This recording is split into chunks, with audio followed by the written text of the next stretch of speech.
আসসালামু আলাইকুম। শখের রান্নাঘর থেকে আমি হুসনিয়ারা সবাইকে স্বাগতম।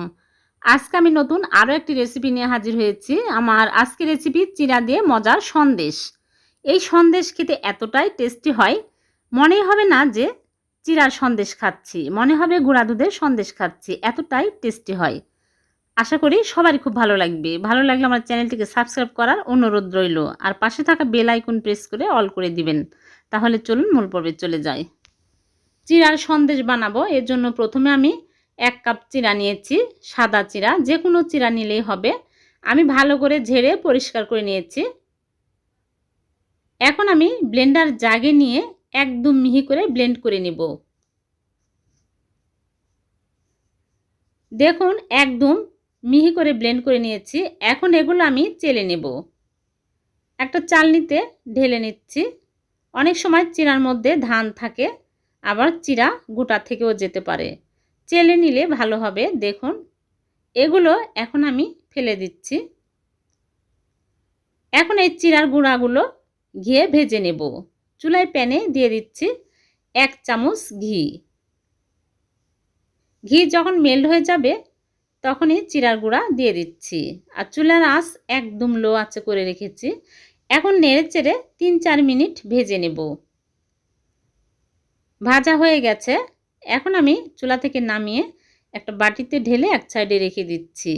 আর এইদিকে চুলায় আরেকটা প্যানে নিয়ে নিচ্ছি লিকুইড দুধ 1 কাপ। আমি 2 কাপ দুধকে জাল করে ঘন করে 1 কাপ করে নিয়েছি, দিয়ে দিচ্ছি। আর চিনি দিয়ে দিচ্ছি হাফ কাপ। চিনি আপনারা আপনাদের স্বাদ মতো কম বেশি অ্যাড করে নেবেন। আর দিয়ে দিচ্ছি গুঁড়া দুধ হাফ কাপ। গুঁড়া দুধ দিলে আরও টেস্টি হবে, খেতে ভালো লাগবে। এখন নেড়ে চেড়ে ভালো করে মিক্স করে নেব। চুলা অন করে দিয়েছি। আর দিয়ে দিচ্ছি সাদা এলাচের গুঁড়া সামান্য পরিমাণে, তাহলে সুন্দর একটা ফ্লেভার অ্যাড হবে। নেড়ে চেড়ে ভালো করে মিক্স করে নিয়েছি। এখন চিড়ার গুঁড়া দিয়ে দিচ্ছি। চুলার আঁচ একদম লো আঁচে করেই রেখেছি। নেড়ে চেড়ে ডোয়ের মতো বানিয়ে নিতে হবে। আর দিয়ে দিচ্ছি জর্দার রং সামান্য পরিমাণে।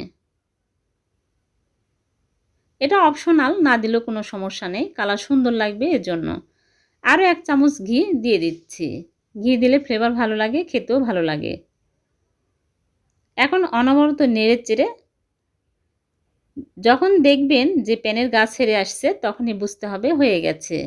এখন চুলা থেকে নামিয়ে সাথে সাথে একটা সার্ভিং ডিশে ঘি ব্রাশ করে নিচ্ছি। আর একটা কাগজ বিছিয়ে দিয়েছি। আর কিছু বাদাম কুচি দিয়ে দিচ্ছি, কাজু বাদাম আর কাঠবাদাম। এখন সবগুলো আমি এর মধ্যে ঢেলে দিচ্ছি, দিয়ে স্প্যাচুলা দিয়ে ভালো করে চেপে চেপে দিব। এখন আমি নর্মাল ফ্রিজে রেখে দিব ঠান্ডা হওয়া পর্যন্ত। বাইরে রাখলেও হবে, আমি নর্মাল ফ্রিজে রেখে দিব 10-15 মিনিটের জন্যে। 10-15 মিনিট পর বের করে নিয়ে আসলাম। এখন কেটে আপনাদেরকে দেখাচ্ছি কতটা মজার হয়েছে। এই চিড়ার সন্দেশ এতটাই টেস্টি হয়, আপনারা বাসায় বানিয়ে খেয়ে দেখবেন, খুবই ভালো লাগে। বোঝাই যাবে না যে এটা চিড়ার সন্দেশ খাচ্ছি। দেখুন খুব সহজভাবে উঠে আসছে আর শক্ত হয়ে গেছে। আশা করি সবারই খুব ভালো লেগেছে। ভালো লাগলে ছোট্ট একটা লাইক দিবেন, আর আমার চ্যানেলটিকে সাবস্ক্রাইব করে রাখবেন এরকম নতুন নতুন রেসিপি পাওয়ার জন্য। দেখুন কতটা ইয়ামি হয়েছে দেখতে। আমি একটা ভেঙে দেখাচ্ছি। আবার দেখা হবে নতুন কোনো রেসিপিতে। সে পর্যন্ত ভালো থাকবেন। আল্লাহ হাফেজ।